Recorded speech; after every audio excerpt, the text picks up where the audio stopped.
Welcome back to the channel, guys, where we hash out the animal that is hair growth. Like I've said before, my goal here is to help you promote hair growth using the most natural resources possible. Now, if you clicked on this video today, chances are you've either experienced hair damage or you're scared to death to experience hair damage. So what we're gonna do today is we're gonna be going through my top 5 reasons that you may be experiencing hair damage or could potentially experience hair damage. So with that said, let's jump into the video. Here we go.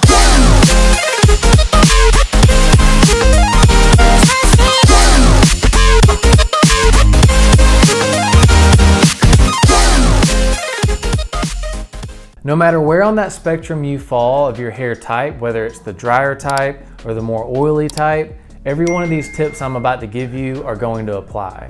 So let's start out with tip number 1. Tip number 1 is going to be something called hygral fatigue. Hygral fatigue is the constant swelling and deswelling of your hair follicles because of excessive moisture. Now this can lead to a number of things. It can lead to frizziness, tangling, dullness, brittleness, constant hair breakage, and sometimes even a gummy texture. Hygral fatigue may even cause dryness because damage to the cuticle will impair the follicle's ability to hold moisture. My granddaughter, Amelia. This is one that I especially have to be careful with because in order to do anything with my hair, I feel like I have to wet it. And for the longest time, I was washing my hair almost every morning just so I could work with it and style it and do some things to it.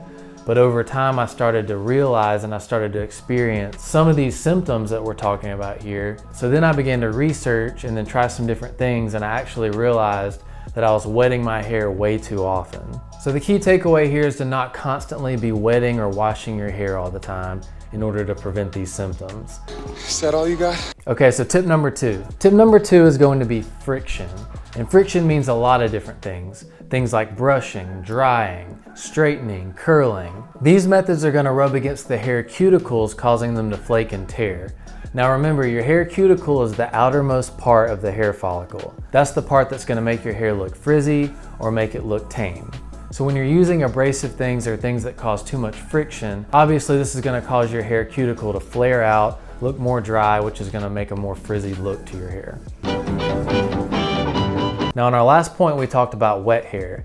And wet hair in this case is gonna be particularly susceptible because the cuticles are gonna be swollen and they're gonna potentially be exposing the inner cortex. So a lot of brushing and a lot of rough drying and just being rough with your hair in general, you're just causing more hair friction, which is gonna damage your hair even more, make it look dry and frizzy most likely, and then not to mention you're probably gonna lose more hair because it's just more than likely gonna pull out more easily, especially during brushing. So the takeaway for this point is to just be gentle with your hair. Gently wash it, gently work your fingers through it. When you dry it, try to use something like a microfiber cloth or a t-shirt. A lot of the times I'll use a t-shirt. So things like this are gonna help you when you dry it, but also when your hair is dry, when you come out of the shower, when you're just fixing your hair in general. Be very careful brushing it. Try using a wide tooth comb. That's what I use most often and that's what I find to be the most helpful. If you're using a regular hairbrush, you're more than likely just causing more damage and just ripping more hair out of your head.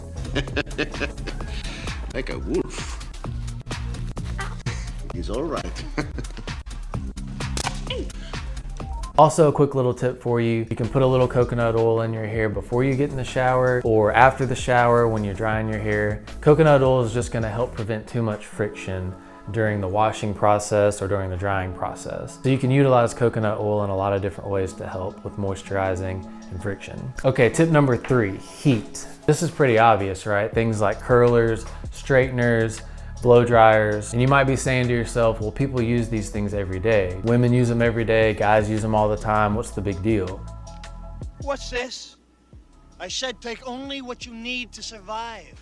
It's my industrial strength hair dryer, and I can't live without it. Well, let me tell you why I'm gonna stay away from it as much as possible, and you should too. And the reason is your hair is made up of mostly proteins called keratin. Now this word may sound familiar to you. Keratin protein is made up of something called polypeptide chains, which are just amino acids joined together. So what heat does is heat breaks down the temporary bonds which hold together the polypeptide chains within the hair. So in simple terms, all that means is when you're using a heating tool, you're just temporarily breaking down that bond so that you can style your hair how you want to. The problem is overexposure to these heating tools can cause permanent damage to the structure of your hair, and it could also damage your scalp, which would lead to hair loss. Something else in addition to this is sunlight. What a beautiful sunny day. Oh my God. What happened to the sun? Easy, white chocolate. Sunlight, heat, and UV rays can contribute to the breakdown of chemical bonds also, and the heat can dry your hair out, making it susceptible to damage. If you can avoid using the curlers and the straighteners and the blow dryers and things like that, that's gonna benefit you in the long run. Things like air drying, or if you have to, you can use a diffuser, which is a lot less harsh on your hair, but I would still recommend staying away from all of it if you can, period, just to maximize on that hair health. Okay, so we're halfway done now. Let's jump into point number 4. Point number 4 is gonna be chemical influences. Chemical X. Things like coloring your hair, highlights, getting a perm, chemicals in your shampoo and your hair products. All of these examples that I just listed can contribute to severe damage over time the more you use them. When it comes to shampoo and your hair products, I did another video here that you can go to and check out, and that's gonna dive in a little bit more depth so you can see the details of what to look out for in those products. But in a nutshell, stay away from silicones, parabens, sulfates, artificial colors. Anything in there that looks questionable probably isn't good for your hair. Just try to find the most natural products you can that have natural ingredients that you understand for the most part and doesn't have a label that just goes down the entire back of the bottle.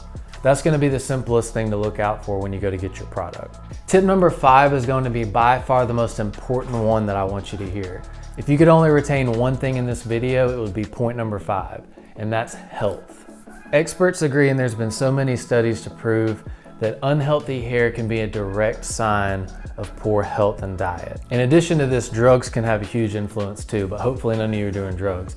Now don't turn off the video yet because I said healthy diet. Just hear me out for a second. Now any of you that know me and have seen my other videos know that I've preached from the beginning that good health and proper diet is the absolute foundation for healthy hair growth.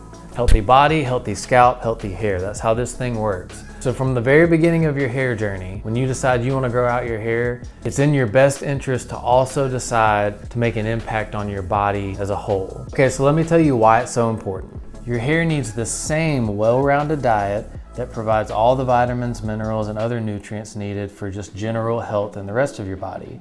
So take protein, for example. A strand of hair is made mostly of protein, like we talked about earlier, which means your hair needs protein to grow. Hair and nails are both made up of different types of protein, keratin. So at any given time, about 90% of your hair is in the growing phase. For each individual hair, this growing phase lasts like 2 to 3 years. At the end of that time, hairs enter a resting phase that lasts about 3 months before then they're shed and then replaced by new hair.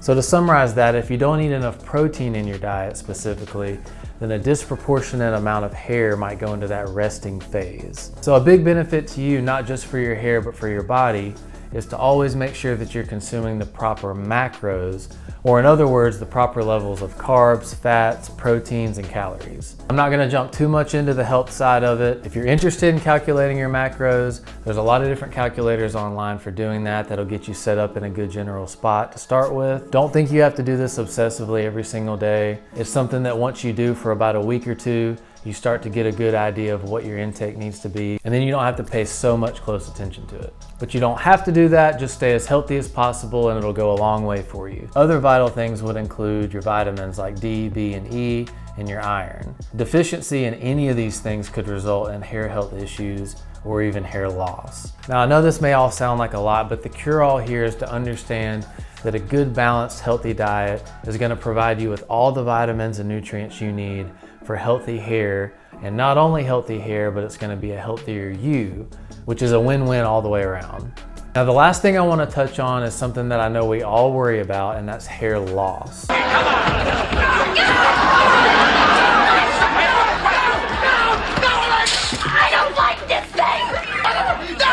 So the average person loses about 50 to 100 strands of hair each day. Most of us aren't even going to notice that much. But if your hair loss becomes more noticeable, you're definitely going to want to look at the points that we discussed earlier. So some of the things that may cause more noticeable hair loss to you, but may not actually be that big of a deal. So things like if you've had your hair up in a bun all day, and then you didn't wash your hair, and then the next day you have your hair up again, and then you take it down and you notice that a lot of hair has come out. You've got a whole day's worth of hair loss. It's normal, and then you've even cut into a second day. So just think about that. It may not be a big deal, but if you notice excessive hair loss, then it could potentially be a big deal. Also things like brushing your hair with harsh combs or harsh brushes. Want to see me comb my hair really fast? Things like that, depending on if your hair is dry or wet. These can cause hair loss. It can cause more noticeable hair loss. Okay, so wrapping this up, simple solutions for hair loss in particular. Number one, be gentle, whether that's drying, washing your hair, styling your hair. Try using a microfiber cloth or a t-shirt, or just let it air dry. Air drying is gonna be the best. Anything you can do to reduce the second point, which is be careful with friction. Point number 3 is brushing. Try using a wide tooth comb. And lastly, number 4 is tight buns. Instant eye lift. Wow, I feel like Gloria Swanson. I'm ready for my close-up, Mr. DeMille. Always be careful with your tight buns because that's going to put strain on your follicles, which could lead to hair loss or a receding hairline. A good example of some hair ties to use that are not really abrasive or harsh on your hair are the ones that are made out of pantyhose. Scrunchies are good. Anything that's like a rubber band or that pulls on your hair too much is definitely not going to be good for your hair. All right guys, that's gonna do it for this video. I hope you got some good information and tips out of it. Be sure to check out my other videos for more helpful tips and advice. I have more content on the way, but before you leave, don't forget to like, subscribe, and hit that notification bell. That way you can be notified to any more new videos that I put up. You guys go out and have a great day, and as always, May the force be with you. see you guys. Here we go.